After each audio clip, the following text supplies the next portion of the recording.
കുട്ടികളെ നമ്മൾ ആദ്യമായിട്ട് സ്കൂളിൽ ചേർത്താൻ ചെല്ലുമ്പോൾ ടീച്ചറോട് നമ്മൾ പല കാര്യങ്ങളും കമ്മ്യൂണിക്കേറ്റ് ചെയ്യാറുണ്ട് അല്ലേ?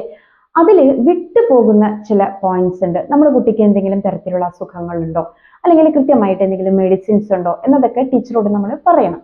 അതുപോലെ തന്നെ പ്രധാനപ്പെട്ട ഒന്നാണ് നമ്മുടെ കുട്ടി ലെഫ്റ്റ് ഹാൻഡ് ആണോ റൈറ്റ് ഹാൻഡ് ആണോ കൂടുതൽ ഡോമിനന്റ് ആയിരിക്കുന്നത് എന്ന് അവരോട് പറയണം. ഇത് ഇത്രയും പ്രധാനപ്പെട്ട കാര്യമാണോ എന്ന് ചോദിച്ചു കഴിഞ്ഞാൽ അതെ.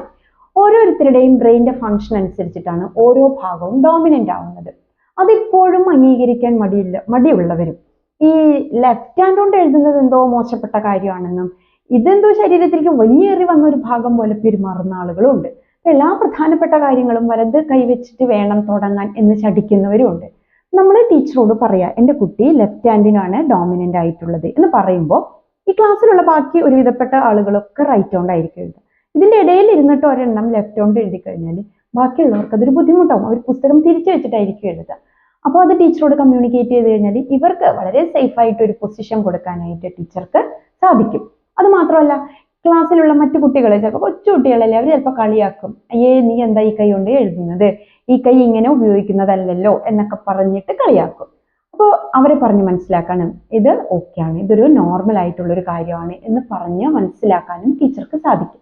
അപ്പോൾ ഏത് കൈക്കാണോ ഏത് കൈ കൊണ്ടാണോ എഴുതുന്നത് എന്നുള്ളതല്ല, കുട്ടി കൃത്യമായിട്ട് പെൻസിൽ പിടിക്കുന്നുണ്ടോ, ടീച്ചർ പറയുന്നതിനനുസരിച്ചിട്ട് എഴുതാൻ സാധിക്കുന്നുണ്ടോ, അവരുടെ പെൻസിൽ ഗ്രിപ്പ്, ഹാൻഡിന്റെ പൊസിഷൻ, ഇതൊക്കെയാണ് നമ്മൾ ശ്രദ്ധിക്കേണ്ടതായിട്ടുള്ള കാര്യങ്ങൾ. അപ്പോൾ ഒരാളെ സ്കൂളിൽ ചേർക്കാനായിട്ട് ചെല്ലുമ്പോൾ അന്ന് ജനിച്ച അന്ന് തുടങ്ങിയിട്ടുള്ള എല്ലാ കാര്യങ്ങളും കമ്മ്യൂണിക്കേറ്റ് ചെയ്യുന്നതിൻ്റെ ഇടയിൽ പ്രധാനപ്പെട്ട യുണീക്ക് ആയിട്ട് നമ്മുടെ കുട്ടികളിൽ കാണുന്ന ചില കാര്യങ്ങളും കൂടി കമ്മ്യൂണിക്കേറ്റ് ചെയ്ത് കഴിഞ്ഞാൽ മുന്നോട്ടുള്ള യാത്രയിൽ അത് ടീച്ചർക്ക് കുട്ടിയുമായിട്ടും പാരന്റുമായിട്ടും കമ്മ്യൂണിക്കേറ്റ് ചെയ്യാനും അവരെ ഗൈഡ് ചെയ്യാനൊക്കെ എളുപ്പമുള്ളതായിരിക്കും. Let light shine out of darkness.